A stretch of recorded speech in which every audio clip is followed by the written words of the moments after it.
안녕하십니까. 2024년 부활절입니다.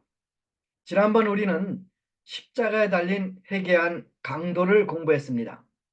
이 강도는 흉악한 범죄자입니다. 본인도 자신은 십자가형이 마땅하다고 인정할 정도였습니다. 그러나 우리 주님께서는 그의 믿음과 겸손한 강구를 받으시고 그에게 말씀하십니다.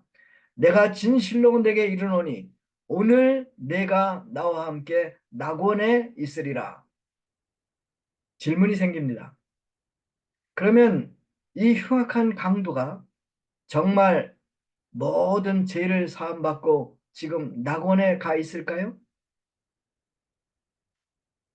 우리도 예수님을 믿었습니다. 그리고 죄사함을 받고 죽으면 낙원에 들어간다고 믿고 있죠. 그러면 우리의 이 믿음에 대한 확실한 증거, 보증이 있을까요? 만일 있다면 그것은 무엇일까요? 네, 있습니다. 그 확실한 증거와 보증은 바로 우리 주님께서 3일 만에 부활하셨다는 것입니다. 죄의 삭시, 사망이죠.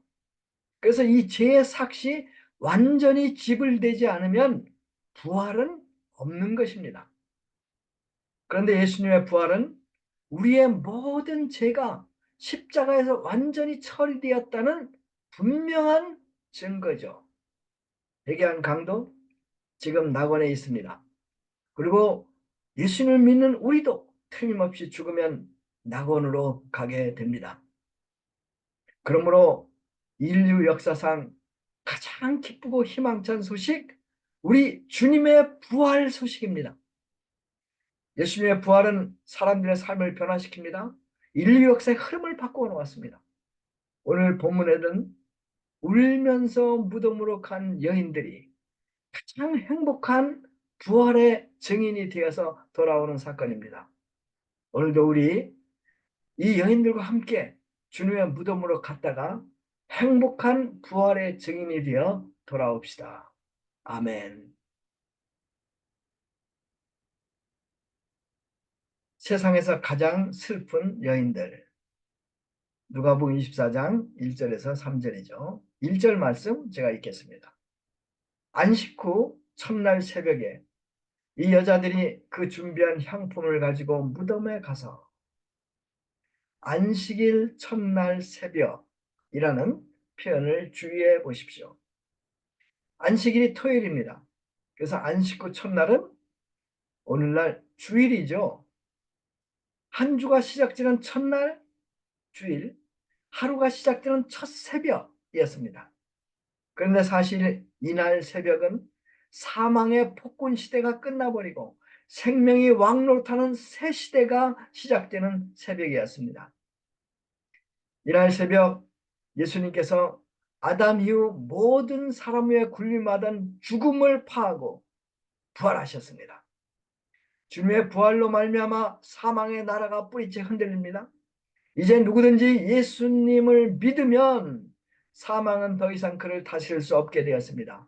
믿는 자에게 사망은 낙원으로 인다는 황금마차에 불과합니다. 그날 새벽 동편 산에는 떠오르는 태양이 하늘을 붉게 물들이고 온 천하 만물은 주님의 부활을 축하하고 있었습니다. 여기저기서 닭들이 꽃기요 하며 새 시대를 알리고 있었습니다. 그런데 이 부활의 첫날에 슬픔에 쌓여서 무덤으로 가고 있는 여인들이 있었습니다. 10절을 보십시오. 그들은 막달라 마리아와 요한나와 야고보의 모친 마리아와 그의 다른 여자들이었습니다. 남자들은 그곳에 한 명도 없습니다. 그들 손에는 예수님의 시체에 바를 향품이 들려 있었습니다. 누가복음 8장 2절 3절을 보면 이 여인들은 예수님으로부터 은혜를 받고 기도와 물질로 주님의 사역을 돕던 신실한 예수님의 제자들이었습니다. 이들은 예수님의 십자가 죽으심과 무덤에 묻히시는 것까지도 직접 목격을 하였습니다. 예수님이 돌아가신 시간 금요일 오후 3시죠. 유대인들은 금요일 해가 지면 안식일이 시작됩니다. 안식일이 일단 시작되면 아무 일도 할 수 없습니다. 때문에 아리마다 요셉은 급히 빌라도에게 찾아가서 예수님의 시체를 내어달라고 합니다. 그리고 예수님의 시체를 받아서 허겁지겁 세마포로 싸서 자기가 이미 파놓은 무덤에 장사를 지냈습니다.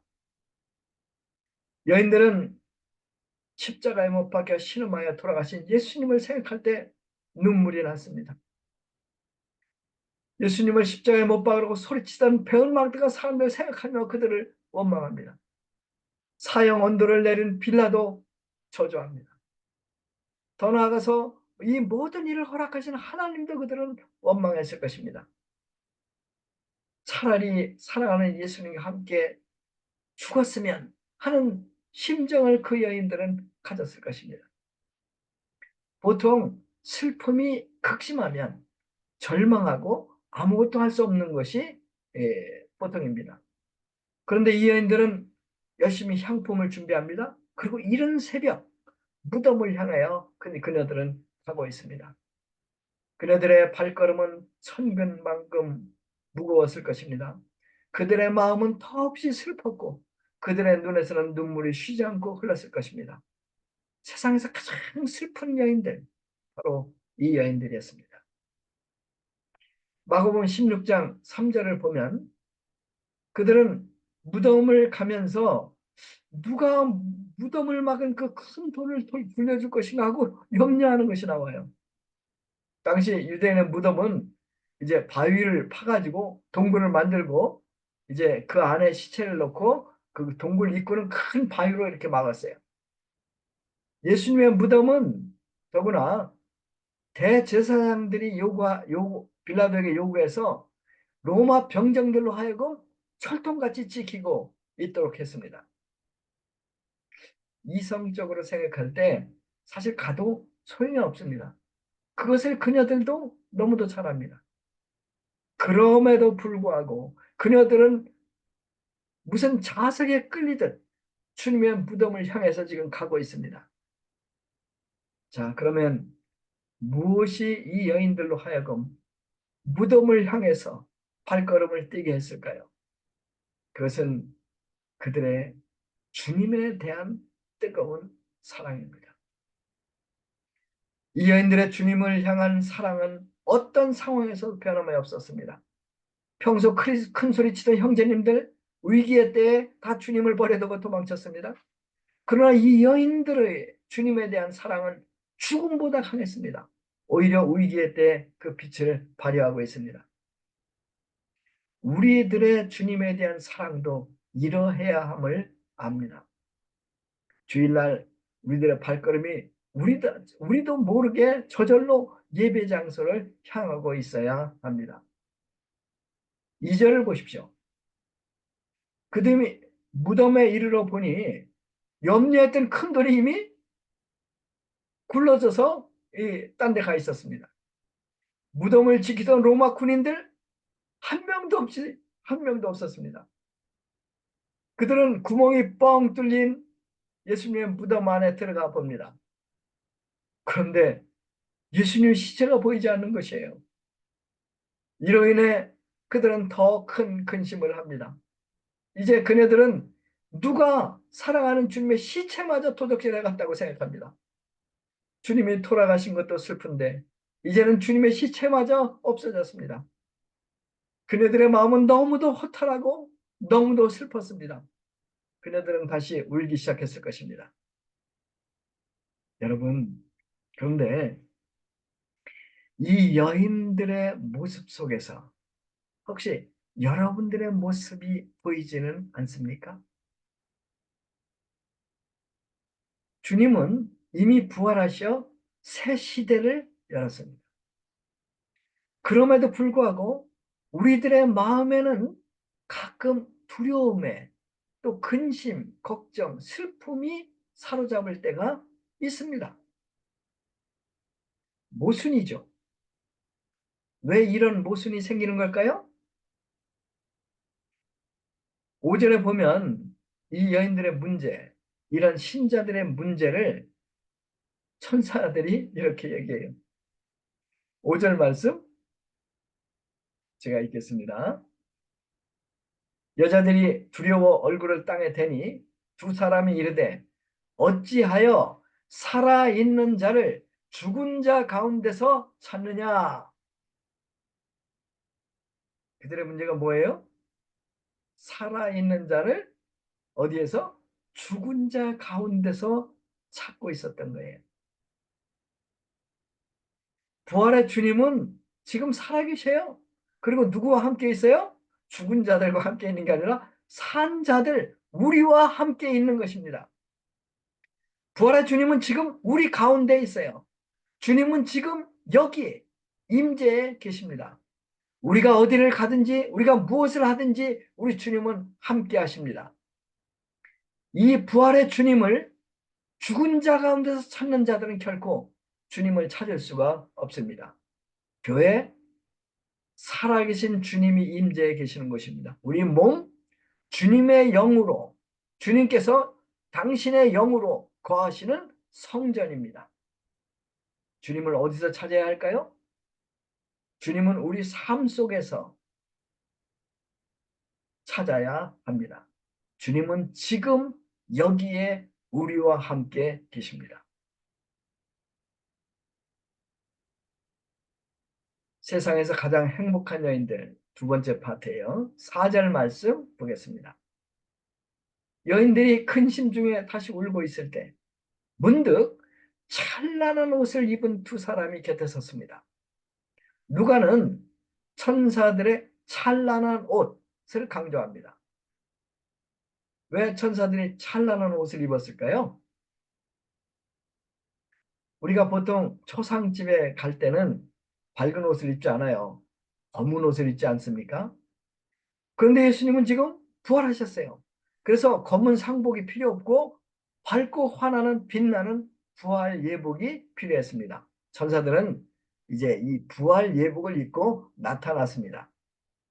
찬란한 옷을 입은 천사가 나타났을 때 여인들은 두려움에 사로잡혀서 이제 얼굴을 땅에 대었습니다. 이때 천사가 그들에게 놀라운 소식을 전해줍니다. 5절에서 7절입니다. 제가 천천히 읽겠습니다. 어찌하여 살아있는 자를 죽은 자 가운데서 찾느냐? 여기 계시지 않고 살아나셨느니라. 갈릴리에 계실 때에 너희에게 어떻게 말씀하신 것을 기억하라. 이르시되 인자가 죄인의 손에 넘기어 십자가에 못 박히고 제3일에 살아나야 하리라 하셨느니라. 그렇습니다. 예수님은 살아계실 때 여러 차례 자신의 고난과 죽으심과 또 부활에 대해서 예언하십니다. 그 예언대로 예수님은 많은 고난을 받으시고 십자가 못 박혀 죽으시고 그리고 3일 만에 죽은 자 가운데서 부활하셨습니다. 계시록 1장 18절은 말합니다.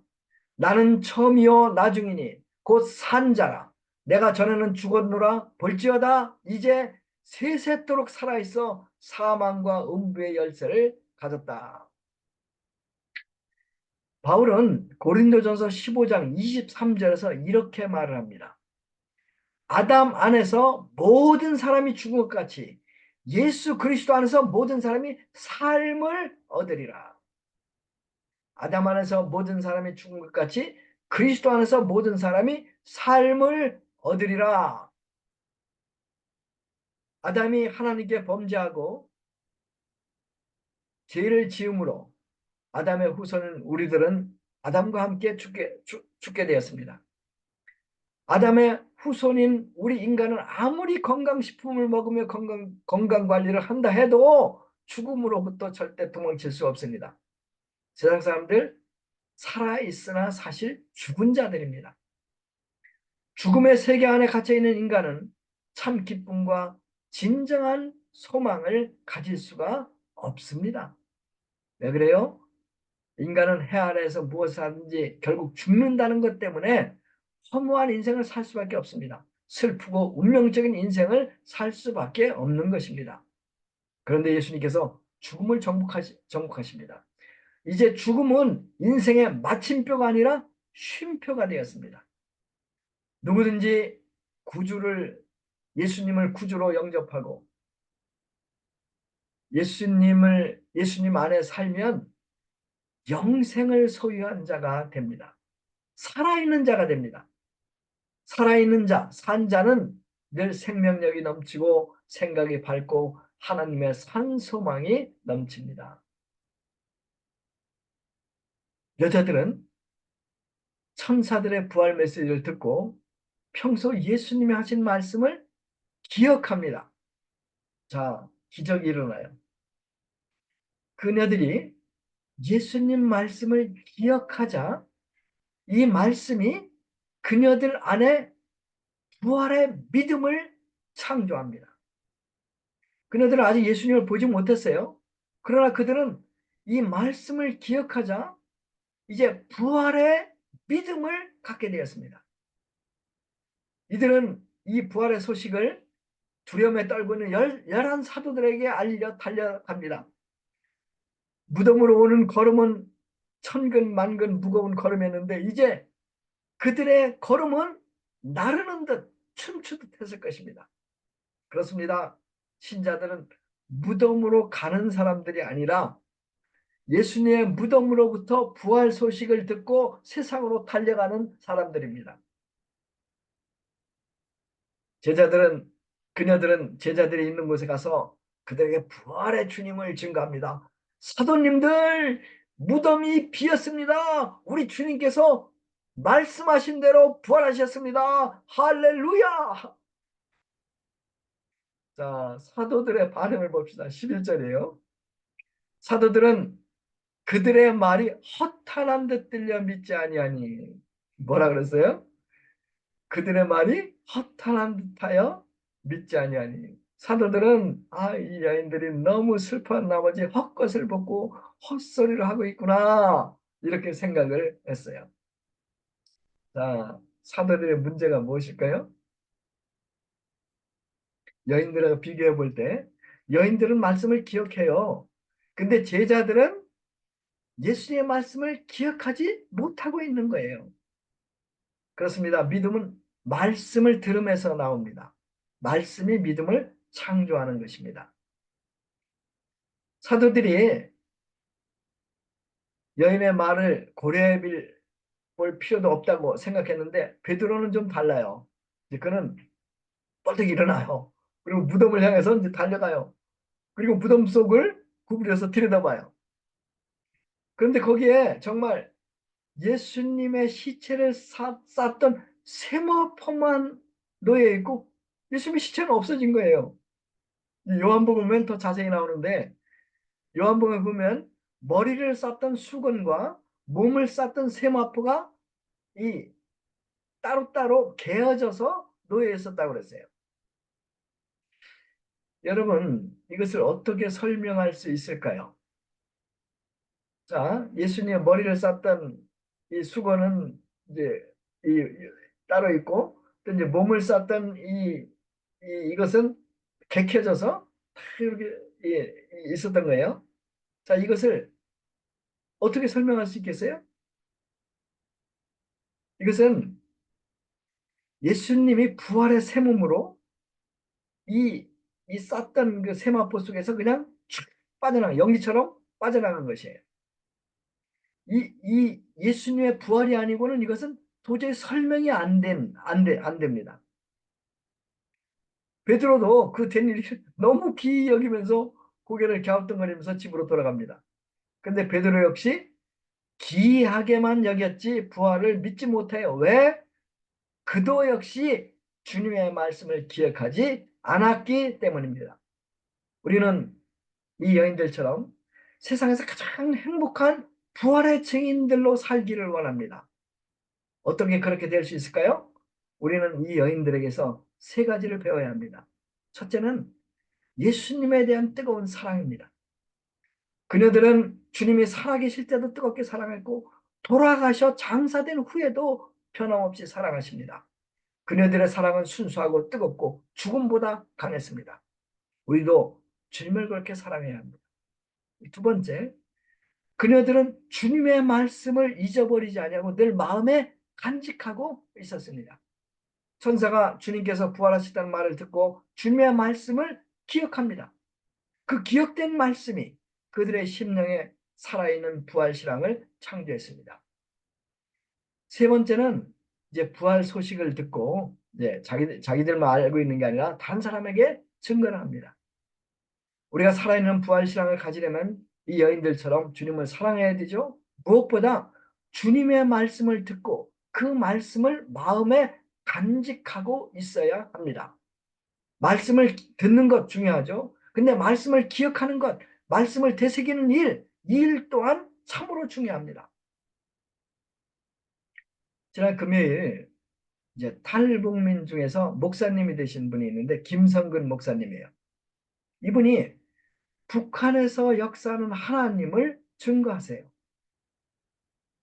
그리고 이렇게 그 얘기를 해요. 북한에 지금 예수님을 믿는 사람들이 빠른 속도로 늘어나고 있다고 말하고 있어요. 그리고 이 기적이 어떻게 일어나는가를 설명을 해요. 지금 한국에 약 3만 5천 명의 탈북민들이 살고 있다고 합니다. 그런데 그보다도 훨씬 더 많은 탈북의 사람들이 탈북했다가 약 90% 정도 다시 잡혀가지고 북한으로 쏟아져 들어간다고 합니다. 그런데 이분들 중에 많은 사람들이 중국에 가면 이제 탈북하면 이제 교회를 찾아가요. 그리고 한국 교회 또 중국 교회에서 도움을 받습니다. 그리고 그곳에서 말씀을 배운다고 합니다. 그래서 한국 교회 같은 데는 탈북민들에게 열심히 성경을 읽도록 한다고 합니다. 김 목사님도 중국에서 200번 이상 성경을 통독했다고 합니다. 성경을 읽는 동안 그들은 예수님을 알게 됩니다. 그래서 일부 약 10% 정도는 이제 그 한국으로 들어와요. 그것이 3만 5천 명인데, 근데 많은 사람 한 90%는 중국 공안들에게 다시 잡혀가지고 북한으로 끌려갑니다. 그런데 이제 북한으로 끌려가는데 이제 이들이 예수님을 배운 그 믿음을 가지고 북한으로 들어가는 거예요. 또 이제 어떤 이제 목사님은 이제 김성국 목사가 하는 목사님은 이제 북한에서 중국에서 사역을 하는데 이분들 탈북민들을 이제 제자로 양성해서 다시 북한으로 보내는 그런 일을 하신다고 해요. 그래서 이 목사님 한 분이 한 150명 정도 훈련해서 북한에 보냈다고 합니다. 북한으로 다시 끌려가는 신자들 어려운 일들을 많이 당하겠죠. 그리고 그 어려운 순간마다 기도를 하죠. 그리고 기도를 할 때 주님께서 이들을 도와주십니다.